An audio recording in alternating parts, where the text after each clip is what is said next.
It sounds like the label, in some respects, kind of falls into your lap, the music and everything like that. But you have all this passion, and you're doing good things with it. You're talking about the artist. You're not talking about the money or anything like that. This is why Louis is a great guy, and why we signed with him all those years ago and sought us out and stuff. And I want to say again, we've said it over many years, but thank you so much for working so well with Warner when we did make that deal. I know that was, we were touring Wake in the Fallen. We weren't done touring Wake in the Fallen when they started coming in 2004 and befriending us and trying to, courting hardly. There was them, as you remember, we were on Warped Tour. Yeah. It was them, it was all the major labels. Yeah. AFI had just blown up and signed to DreamWorks, so everybody was like, we got to go to Warped Tour and see what else is over there and start signing them. This was major labels doing that, and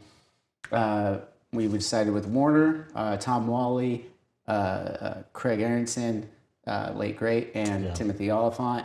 Over there was and Xavier, kind of the core your guys. Product manager, Xavier. Yeah, that was our core guys that we decided we wanted to go with, and we worked really closely. And through that, I just wanted to talk about in the thank you is being able to do Unholy Confessions music videos and the distribution that they were able to cultivate after the fact that we'd already done Wake in the Fallen. We were able to keep going with Into City even. Yep. You guys, I don't know if everyone, that looks like our Warner debut, but Hopeless was still involved in that. You want to talk a little bit about how that transition was for you on your side? I mean, for us, it was great because we were making that step that we wanted to as a band with the people that we wanted to, and we had talked to you about it and worked it all out. So on our end, everything was great and continued to move forward. Yeah.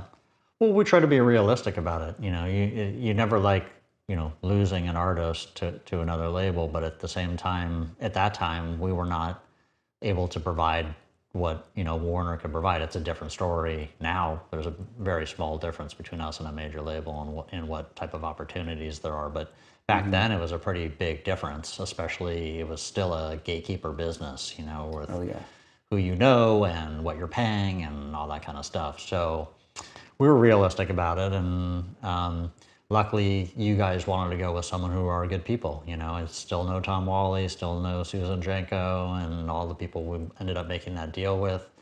So we just wanted to make the best of it, and they knew they were one of the few major labels at the time that understood that artist development mattered, that it wasn't just about paying radio, and so they said, stay on, let's work together on this. We need that groundwork done. You know their fans, them. We want you to still, put this video out. We want you still to be doing all the stuff on the ground with the singles, handing them out and all those things that's not what they do. So, we developed that partnership, and I think it was very successful. And we still did the vinyl for 3 of your Warner records. That was part of the deal. And so we're still, very involved. We stayed involved for a long period of time. Yeah, still, we'll always be connected in that, obviously. But also, you mentioned the difference between, independent at the time versus an independent and a major now.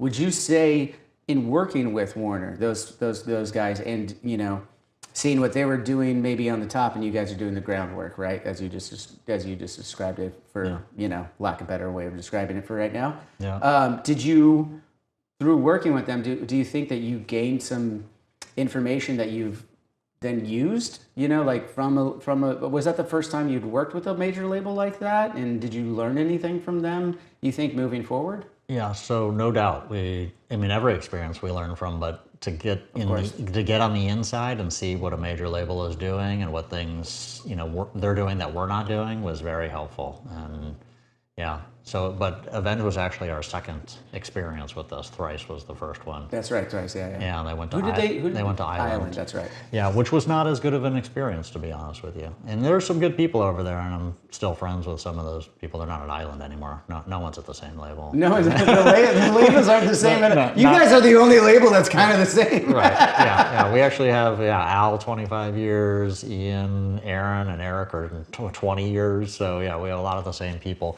But in an independent label, you could keep your people because, like you said, it's not all about numbers. Mm-hmm. Major labels, they tend to switch staff fairly often. But yeah, they just had a different philosophy about it. They were a little more of, we're taking over now. Mm-hmm. And so we didn't learn as much from them, and it wasn't, I think, as good of an experience.